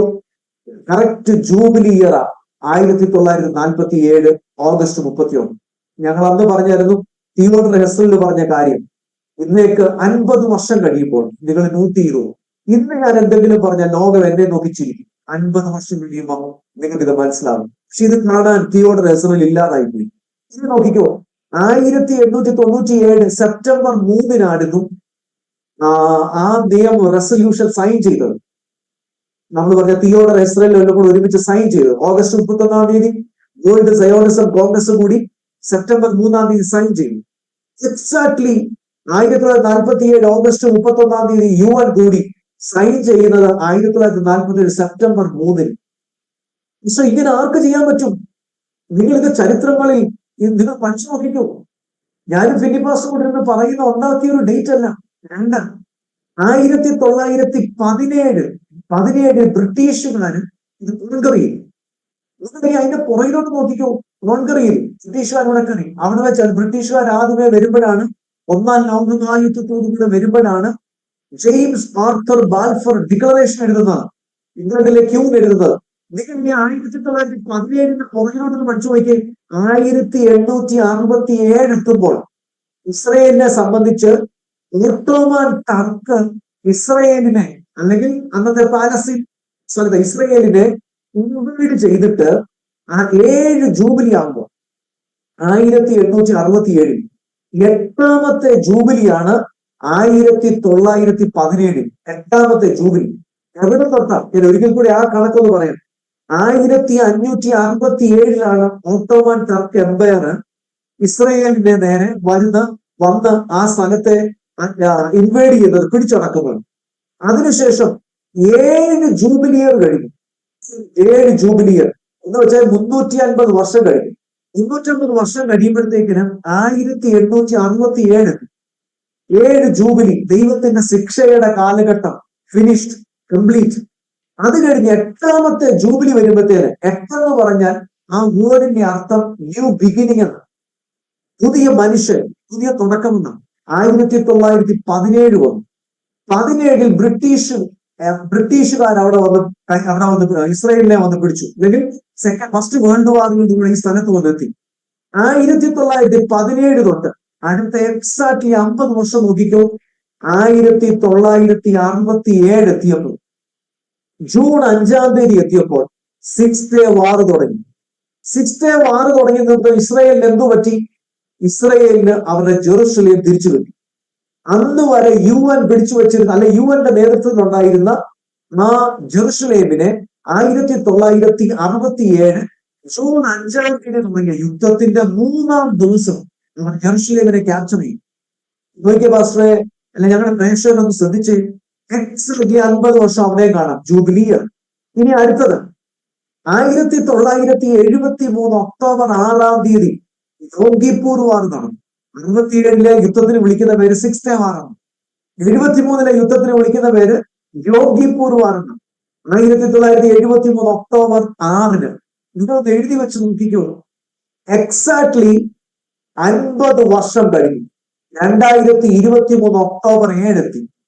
ഒക്ടോബർ 6 ആയിരുന്നു ഈ മ്യൂസിക്കൽ പാർട്ടിയിലേക്ക് ഹമാസിന്റെ ആൾക്കാർ എത്തുന്നതും 1500ഓളം ആൾക്കാരെ ബന്ദികളായി കൊണ്ടുപോകുന്നതും 1500 ആൾക്കാരെ കൊന്നുകളയുന്നതും 250ഓളം ആൾക്കാരെ ഹോസ്റ്റേജസ് ആയി പിടിച്ചുകൊണ്ട് പോകുന്നതും.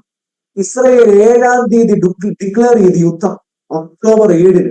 നിങ്ങൾക്കറിയാമോ, ഒക്ടോബർ 7 എന്ന് പറയുന്ന അന്ന് ജൂബിലി ഇയർ കംപ്ലീറ്റ് ചെയ്ത ദിവസമാണ് ജൂബിലി ഇയർ.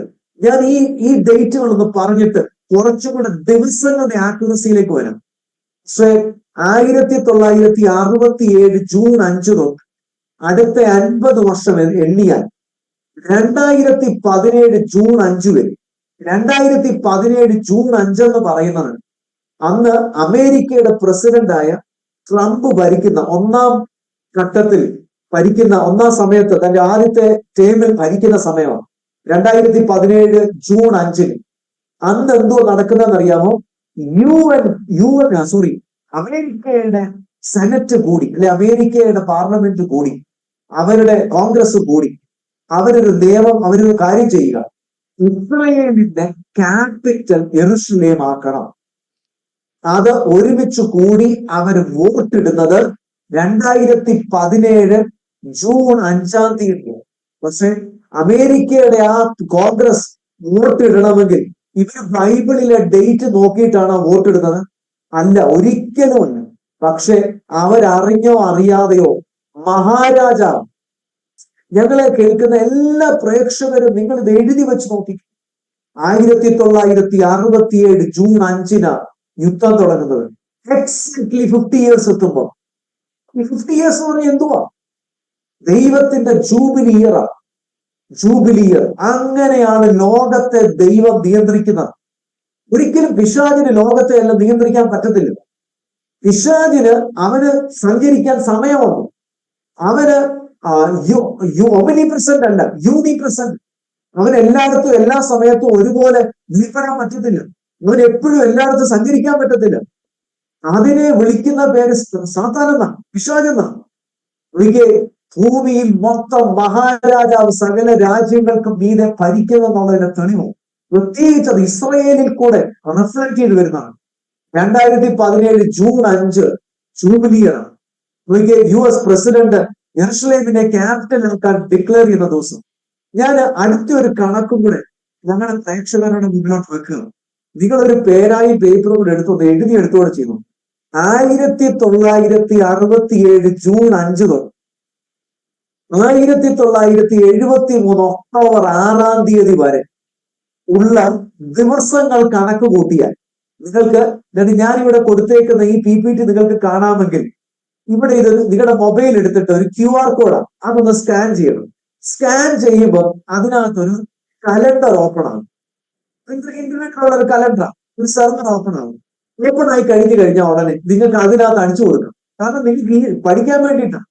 1967 ജൂൺ 5 തൊട്ട് 1973 ഒക്ടോബർ 6 വരെ എത്ര ദിവസമുണ്ട് നിങ്ങളത് എഴുതി വെച്ചോ. 2315 ദിവസമുണ്ട്. എന്തോ 1967 ജൂൺ 5 6 ഡേ വാർ. 73 യുദ്ധത്തിന്റെ പേരെന്തുവാ? യോങ്കിപ്പൂർ വാർ. ഈ രണ്ട് യുദ്ധത്തിന്റെ ഗ്യാപ്പ് 2315 ദിവസവും വർഷം. ഇനി 1967 ജൂൺ 5 എന്തുവാ? അത് 6 ഡേ വാർ. 2017 ജൂൺ 5 അത് ജൂബിലി ഇയർ ആണ്. 2017 ട്രംപ് അമേരിക്കൻ ഗവൺമെന്റ് കൂടി യെരുശലേമിനെ ക്യാപിറ്റൽ ആക്കാൻ ഡിക്ലെയർ ചെയ്തത്. അത് തമ്മിലുള്ള ദിവസം 18,263 ദിവസം. പക്ഷെ 18,263 ദിവസം. അടുത്ത സ്ലൈഡ് ഒന്ന് കാണിക്കാൻ പോവാം. നിങ്ങൾ നോക്കിക്കോ. അടുത്ത സ്ലൈഡ് എന്തുവാന്നറിയാമോ? 2017 ജൂൺ 5 എന്തോ 2017 ജൂൺ 5 ട്രംപ് അല്ലെങ്കിൽ അമേരിക്കയുടെ കോൺഗ്രസ് കൂടി യെരുശലേമിനെ ക്യാപിറ്റൽ ആക്കണമെന്ന് പറഞ്ഞ പർട്ടിക്കുലർ ദിവസം. ആ ദിവസത്തിൽ നിന്നുകൊണ്ട് നമുക്ക് ആദ്യമായി കിട്ടിയ 2315 ദിവസം ഒന്ന് കൂട്ടിക്കും. എന്നാ വന്ന് നിൽക്കുന്നത്? Exactly October 7 2023. ഇനി 1973 ഒക്ടോബർ 6 നിന്ന് 1973 ഒക്ടോബർ 6 നിന്നുകൊണ്ട് നമ്മൾ പറഞ്ഞ 18,263 ദിവസം ഒന്ന് കൂട്ടി നോക്കിയേ. ലീപ് ഇയേഴ്സും അതെല്ലാം ഇന്റർനെറ്റ് കലണ്ടർ ഓട്ടോമാറ്റിക്കലി കുറച്ച് തരും. കുറച്ച് വന്നിട്ട് ആ ദിവസങ്ങൾ അങ്ങോട്ട് ഇട്ട് കൊടുത്താൽ എന്നാ നിൽക്കുന്നതെന്ന് അറിയാമോ? ഒക്ടോബർ 7. പക്ഷെ 1973 ഒക്ടോബർ 6 തൊട്ട് ഈ ദിവസം ഇട്ട് കൊടുത്തു നോക്കി വന്നു നിൽക്കുന്നത് ഒക്ടോബർ 7. ഒക്ടോബർ 7 ഇസ്രായേൽ യുദ്ധം ഡിക്ലെയർ ചെയ്യും. യുദ്ധം ഡിക്ലെയർ ചെയ്തിട്ട് അവര് പറയുക, ഞങ്ങളുടെ ജൂബിലി ഇയർ എന്നും ഞങ്ങൾക്ക് ഇങ്ങനെ യുദ്ധം ചെയ്തുകൊണ്ടിരിക്കാൻ പറ്റത്തില്ല. ഞങ്ങളുടെ ജൂബിലി ഇയർ, ഞങ്ങളുടെ പിതാക്കന്മാരുടെ കയ്യിൽ നിന്ന് നഷ്ടമായ ലാൻഡ് അത് ഞങ്ങൾക്കുള്ളതാണ്. ഇസ്രായേലിനെ സംബന്ധിച്ച് അവരുടെ അവകാശങ്ങൾ പലതും മടങ്ങി വരുന്നതും വാഗ്ദത്തങ്ങൾ പോലും അവരെ കൈപ്പിടിയിൽ ഒതുക്കുന്നത് യുദ്ധത്തിൽ. കരണ്ടല്ലേ പാസ്റ്ററെ? വാഗ്ദത്തങ്ങൾ വരെ അവന് കൈപ്പിടിയിൽ പിടിച്ചെടുക്കുന്നത് യുദ്ധത്തിൽ കൂടെ. ഇസ്രയേലിന് യുദ്ധം അനുഗ്രഹം. യഥാർത്ഥത്തിൽ നിങ്ങൾ ഈ കണക്ക് കണ്ടിട്ട് നിങ്ങൾ എഴുതിയെടുത്തിട്ട്, നിങ്ങൾക്ക് ഈ സ്ലൈഡ് നിങ്ങൾക്ക് കാണാം, എഴുതിയെടുത്തിട്ട് നിങ്ങൾ പറ, ഞങ്ങളെ കേൾക്കുന്ന സകല പ്രേക്ഷകരും കണ്ണ് തുറന്ന് ആലോചിച്ചിട്ടൊന്ന് പറ, ചിന്തിച്ചിട്ട് പറ, ഈ യുദ്ധം പൊളിറ്റിക്കൽ യുദ്ധമാണോ? ഈ യുദ്ധം ദൈവത്തിന്റെ യുദ്ധമാണോ? യഥാർത്ഥത്തിൽ മനുഷ്യൻ വഞ്ചിക്കപ്പെടുക. അവന്റെ ചിന്തകളിൽ പിശാച് അറിഞ്ഞോ അറിയാതെയോ ഇരുട്ടുണ്ടെങ്കിൽ ഫിലിപ്പാസ് ആണെങ്കിൽ ഇപ്പൊ ഒരു സ്വപ്നം പറഞ്ഞു, പാമ്പിന്റെ കാര്യം സ്വപ്നം കണ്ടെന്നു. പക്ഷേ എനിക്ക് അതിനോടുകൂടെ ഒരു കാര്യം ആഡ് ചെയ്യാനുള്ളത് ഇപ്രകാരമാണ്. ഈ ഇരുട്ടുള്ള വ്യക്തികൾ ആരാണോ, ഇരുട്ടിന്റെ സ്വാധീനമുള്ള വ്യക്തികൾ ആരാണോ, അവരുടെ ലൈഫിലാണ് ഈ പാമ്പ് വന്ന് കയറുന്നത്. ഇവരറിഞ്ഞോ അറിയാതെയോ ഇവരെ ചിന്തിപ്പിക്കാൻ തുടങ്ങും.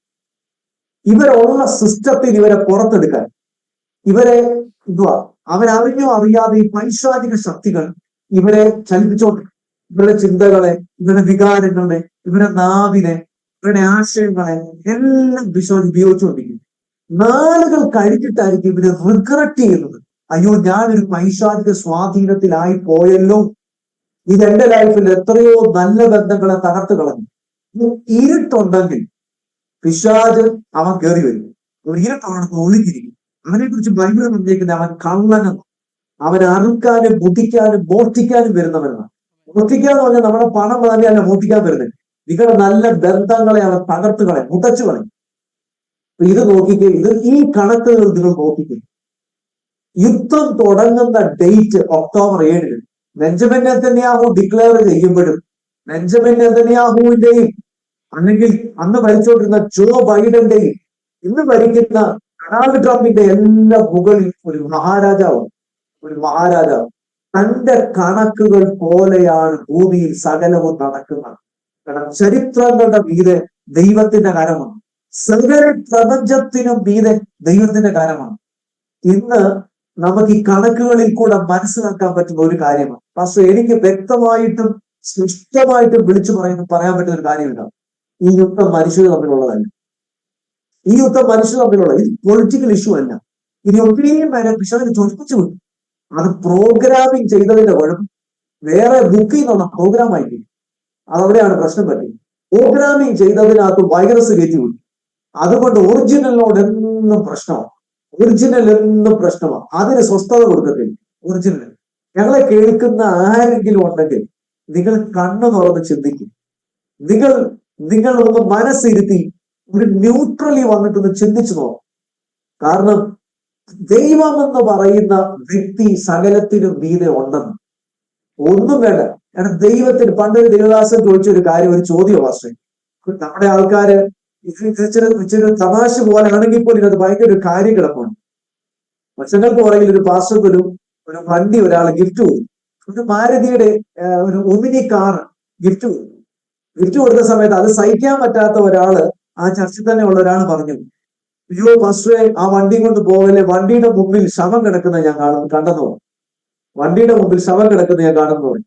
ഈ പാസ്റ്റർ ആണെങ്കിൽ പുള്ളി തിരിച്ചിച്ചിരി മറുപടി പറയുന്ന ഒരാളാണ്. അദ്ദേഹം പറഞ്ഞു, പിന്നെ ഒരാളെ കൊല്ലാൻ എനിക്ക് മാരുതി ഓമിനി തന്നിട്ട് വേണമല്ലോ ദൈവത്തിന് ഒരാളെ കൊല്ലാനെന്ന്. ദൈവത്തിന് കൊല്ലാൻ കഴിവില്ലെങ്കിൽ ദൈവമല്ല. ദൈവത്തിന് ഒരാളെ നിയന്ത്രിക്കാൻ കഴിവില്ലെങ്കിൽ ദൈവമല്ല. അദ്ദേഹം വണ്ടി എടുത്തുകൊണ്ട് എത്രയോ വർഷങ്ങൾ ഒന്നും പറ്റിയിട്ടില്ല. ഇതുപോലെ ദൈവത്തിന് ഒരാളെ ഒന്ന് നിയന്ത്രിക്കണമെങ്കിൽ ഏതെങ്കിലും രീതിയിൽ ദൈവത്തിന് കഴിവില്ലേ? എന്റെ കൈയോ എന്റെ കാലോ എന്റെ വാളോ വേണം ദൈവത്തിന് നിയന്ത്രിക്കണമെങ്കിൽ. പക്ഷെ അറിഞ്ഞോ അറിയാതെയോ പൊളിറ്റിക്കലി വരുന്ന പ്രശ്നങ്ങളെ പൊളിറ്റിക്കലി മറ്റുള്ള രാജ്യങ്ങൾ നേരിടും. പക്ഷെ അറിഞ്ഞോ അറിയാതെയും പിശാച് ഇവരുടെ ചിന്തകളിൽ വിഷം കുത്തിവെച്ച്, ഇവരുടെ ചിന്തകളിൽ വൈരാഗ്യം കുത്തിവെച്ച് ദൈവത്തിന്റെ പദ്ധതിക്കെതിരെ ഇവർ തിരിഞ്ഞുകൊണ്ടിരിക്കുക. പക്ഷെ എത്ര വ്യക്തമായിട്ടാ ഈ ഡേറ്റുകൾ എനിക്ക് എന്റെ ലൈഫിൽ 2023 തൊട്ട് ഒക്ടോബർ മാസത്തിന്റെ അവസാനം തൊട്ട് ഞാൻ ഈ വിഷയം പഠിപ്പിച്ചുകൊണ്ടിരിക്കും. എനിക്ക് ഭയങ്കരമായിട്ട് വന്ന് എന്റെ ഹൃദയത്തെ സ്വാധീനിച്ചു. കാരണം ഈ കണക്കുകൾ എനിക്കിത് കിട്ടിയത് യഹൂദന്മാരായ ആൾക്കാരുടെ ക്ലാസ്സുകളിൽ കൂടെ പോകുമ്പോൾ അവർ പഠിപ്പിക്കുന്ന പറയാം മൊത്തം ഡേറ്റുകളും ഓൾ ഐസ് ഓൺ റാഫ അല്ലെ ഗസ എന്ന് പറയുന്നത് പോലെ all ice on these days. ഈ ഡേറ്റിനകത്ത് ഈ ഡേറ്റുമായിട്ടാ നോക്കിയേ എത്ര യുദ്ധങ്ങൾ വന്നിട്ട് 50ാമത്തെ വർഷങ്ങളിലാണ് ഇതെല്ലാം നടക്കുന്നത്. ഇതെങ്ങനെ സംഭവിക്കും? ഇനി ഒരു കണക്കൂടെ ഞാൻ പറഞ്ഞിട്ട് പിന്നെ പാസ്റ്ററോട്ട് തരിക. 2024 എത്തിയപ്പോ 23 യുദ്ധം തുടങ്ങി. 24 എത്തിയപ്പോൾ സിറിയയുടെ ഭരണാധികാരിയുടെ പേര് അസദ് എന്നായിരുന്നല്ലേ? പക്ഷേ അസദ് താഴെ വീണു. അസദ് താഴെ വീണപ്പോ ഇസ്രായേൽ ഒരു ഡിക്ലറേഷൻ ചെയ്തു. താഴെ വീഴുന്ന ഡേറ്റ് വന്നു. അസദ് താഴെ വീണു. അടുത്ത ദിവസം ബെഞ്ചമിൻ നെതന്യാഹു ഡിക്ലെയർ ചെയ്യുക, അസദുമായിട്ടായിരുന്നു 50 വർഷങ്ങൾക്ക് പുറകിൽ 1973 യുദ്ധം കഴിഞ്ഞ് 1974 ഞങ്ങൾ ഉടമ്പടി ചെയ്തത്. എന്തുവാ? ലെബാനോനും ഇസ്രയേലിന്റെ തമ്മിൽ ബൗണ്ടറിയുടെ ആ ബഫർ ഏരിയയുടെ ആ ഒരു നിയമം ചെയ്തത് 1974 കറക്റ്റ് 50 വർഷം എത്തിയത്. 2024 അസദ് താഴെ വീണു. 50 വർഷം എത്തിയപ്പോ ഇസ്രയേലിന്റെ പ്രധാനമന്ത്രി പറഞ്ഞു, ആ ലെബാനോൺ ഞങ്ങൾ പിടിച്ചെടുക്കാം, കാരണം അസദുമായിട്ടുള്ള ഞങ്ങളുടെ കരാർ കഴിഞ്ഞു. പക്ഷേ അസദിനെ താഴെ ഇട്ടത് നമുക്ക് വേണമെങ്കിൽ പറയാം ദൈവത്തിന്റെ കരം. ചിലർക്ക് ഇഷ്ടപ്പെടുന്നില്ലായിരിക്കാം. ദൈവത്തിന്റെ കരം സകലത്തിനും മീതെ ചലിക്കുന്നതാണ്. സകല രാജാക്കന്മാരുടെ മീതെയും ദൈവത്തിന്റെ കരം ചലിക്കുന്നതാണ്. അസദ് താഴെ ഇറങ്ങിയത് എങ്ങനെയാന്ന് ചോദിച്ചാൽ നമുക്ക് പൊളിറ്റിക്കലി അറിയത്തില്ല. പക്ഷെ ഇതിന്റെ മീതെ എല്ലാം ദൈവത്തിന്റെ കരം ചലിക്കുന്നതാണ്. 2024 ബെഞ്ചമിൻ നെതന്യാഹു ഡിക്ലെയർ ചെയ്തു, ലെബാനോനെ പിടിച്ചെടുക്കും. നിങ്ങൾ എന്തൊരു വീഡിയോയും ചെയ്തായിരുന്നു, ലെബാനോനും സിറിയ എന്നൊക്കെ പറഞ്ഞിട്ട് വീഡിയോ ചെയ്തായിരുന്നു. പക്ഷേ ഈ ഡേറ്റുകളിൽ കൂടെ എല്ലാം എത്ര വ്യക്തതയോട് മനസ്സിലാക്കാൻ വേണ്ടി പറ്റും ഇസ്രയേലിന്റെ യുദ്ധങ്ങളുടെ മീതെ ദൈവത്തിന്റെ കരമുണ്ടെന്നും. This is not the political war, it is the spiritual warfare. ഇതൊരു ആത്മയുദ്ധമാണ് എന്നാണ് എനിക്ക് വളരെ സ്പഷ്ടമായിട്ട് പറയാനുള്ളത്. ദൈവത്തിന്റെ കരമല്ലാതെ ഇതെന്തായിരിക്കും പാസ്റ്റർ? നമുക്ക് വേറെ ഏത് കാര്യങ്ങളെ ഇതിനോടും കൂടെ ഉപമിക്കാൻ പറ്റും? Over to you pastor.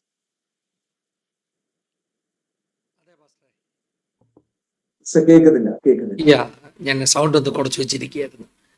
Pastor പറഞ്ഞ കാര്യങ്ങളെ, ഈ ചരിത്രത്തിന്റെ ആവർത്തനം പാസ്റ്റർ ഇസ്രായേലിനെ സംബന്ധിച്ചിടത്തോളം അത് നമുക്ക് വേദപുസ്തക ചരിത്രത്തിലും എല്ലാ ചരിത്രത്തിലും കാണാൻ പറ്റും. ഡേറ്റുകൾ, കണക്കുകൾ, ഇവർക്കൊക്കെ ഇവരോടുള്ള ബന്ധത്തിൽ വളരെ ആക്യുറേറ്റ് ആയിട്ടാണ് സംഭവിക്കുന്നത്. കാരണം ദൈവിക വാഗ്ദത്തങ്ങളുടെ പവർ, പാസ്റ്റർ പറഞ്ഞ പോലെ ദൈവിക വാഗ്ദത്തങ്ങളുടെ ഒരു വലിയ ശക്തിയാണത്.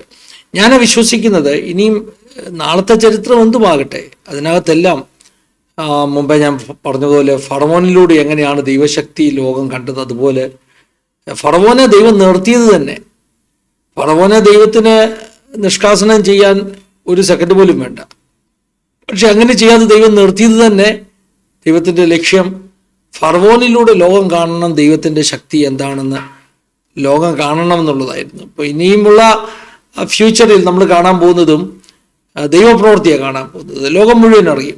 വേദപുസ്തകം അങ്ങനെ പഠിപ്പിക്കുന്നുണ്ടെങ്കിൽ സകല ലോകരാജ്യങ്ങളും സകല ദേശങ്ങളും യഹോവ തന്നെ ദൈവമെന്ന് ഏറ്റുപറയുന്ന ഒരു കാലഘട്ടത്തിലേക്ക് വരുമെന്ന് വേദപുസ്തകം പഠിപ്പിക്കുന്നുണ്ടെങ്കിൽ ഈ യുദ്ധങ്ങളുടെയൊക്കെ ഒരു പരിണാമം, മുൻപോട്ടുള്ള ചരിത്രം അതിനുള്ള വഴിവെട്ടുകയാണ്.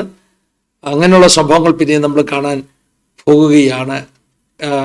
ഇതാണ് എനിക്ക് പാസ്റ്റർ പറഞ്ഞതിനോട് ആഡ് ചെയ്ത് പറയാനുള്ളത്. എന്താണെങ്കിലും നമ്മുടെ പാഠങ്ങൾ വളരെ രസകരമായിട്ട് മുന്നോട്ട് പോകുന്നു പാസ്റ്ററെ. എനിക്കൊന്ന് യുദ്ധങ്ങളുടെ ചരിത്രം ഏകദേശം നമ്മൾ പറഞ്ഞെന്ന് തോന്നുന്നു അല്ലേ? ഇസ്രായേൽ യുദ്ധങ്ങളുടെ നമ്മൾ ഡീറ്റെയിലുകൾ തൊട്ടിട്ടില്ലെങ്കിൽ പോലും, ഓരോ യുദ്ധത്തിന്റെ ഡീറ്റെയിലുകൾ തൊട്ടിട്ടില്ലെങ്കിൽ പോലും യുദ്ധത്തിന്റെ ഒരു ചെറിയൊരു ഔട്ട്ലൈൻ നമുക്ക് പറയാനിടയായിട്ടുള്ളൂ. നമുക്ക് ഇനിയും അങ്ങനെയാണെങ്കിൽ അടുത്തൊരു സെഷൻ നമുക്ക് ഇസ്രായേലിന്റെ ചരിത്രത്തിലെ മറ്റു ചില രസകരമാകുന്ന കാര്യങ്ങൾ പിന്നെയും പഠിക്കാൻ ബാക്കിയുണ്ട്. ആ ഭാഗങ്ങൾ അടുത്ത സെഷൻസിൽ നമുക്ക് കൈകാര്യം ചെയ്യാം അല്ലേ പാസ്റ്ററെ? ഈ സെഷൻ നമുക്ക് വൈൻഡപ്പ് ചെയ്യാം. ദൈവം എല്ലാവരെയും സഹായിക്കട്ടെ, അനുഗ്രഹിക്കട്ടെ. God bless you all. ഇത്രയും സമയം ഞങ്ങളോടൊപ്പം ഒന്നിച്ചായിരുന്നതിൻ്റെ നന്ദി പറയുകയാണ്. അടുത്ത ആഴ്ച പിന്നെയും ഒരു പുതിയ സെഷനുമായി വീണ്ടും കടന്നു വരെയും എല്ലാവർക്കും സമാധാനം ഉണ്ടാകട്ടെ. ദൈവം എല്ലാവരെയും അനുഗ്രഹിക്കട്ടെ. God bless you all.